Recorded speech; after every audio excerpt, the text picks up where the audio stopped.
rero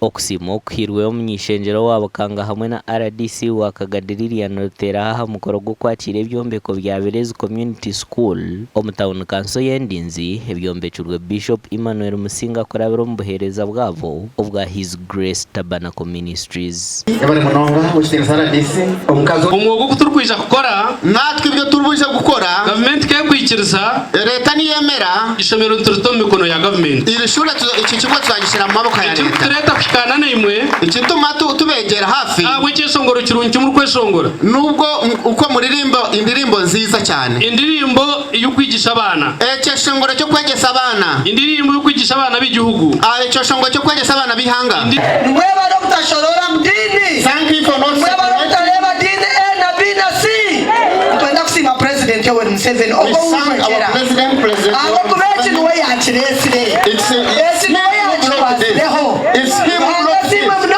Praise the Lord. I pray for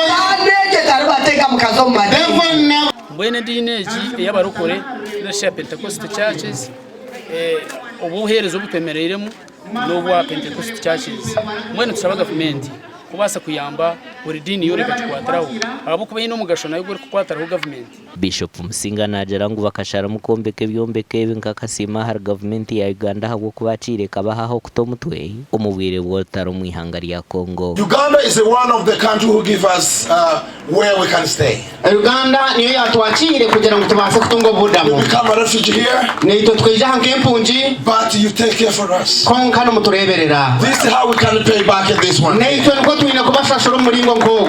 This is a proof to appreciate what you did for us. Nico cyurukore cyarachimo kuhamya ngo ntusima. Omugani makuru abakristayo mu district ya Kagada bashabwo kubecho kureberaho mukore by'entunguka y'amakagabo hamwe n'ihanga. Omukushabo kwakorwa hansi y'omutugo businjo mutawone ya Kagadi okwaba kutebekanisiwe kanisa ya Revival Church ahansi y'omutugo kugira ngo Kagadi for Jesus. Singa abantu barakwata njiri Kagadi for Jesus. Emirimu ejja kuzoka ababayiro mukuraguza ababayiro omabara ababayiro bayikaro maroji bajja kwata fuka balime bajja kutandika kola emirimu yabu abayegere bakole ebindi bajja kutunga emirimu abamu abasigaza okusanga ali mu njaga abamu abandi okusanga bali mu mayirunge obumezi bwabo nosanga busisikaire naye omuntu bwakurokoka omubwire nkabuno akegarukamu aketwalira Yesu Kristo kuba omujoniwe akumbeka obumezi bwe kurungi kandi natunga obusinge mu nseno omu Yesu Kristo mukama waitu.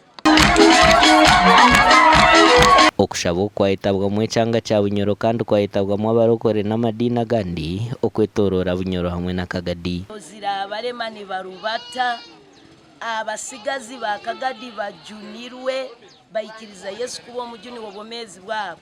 Kagadi tegenda kusigara nico kimu. Amakora gagasha kwa Ruth Nwamanya na Thomas tumwebaze.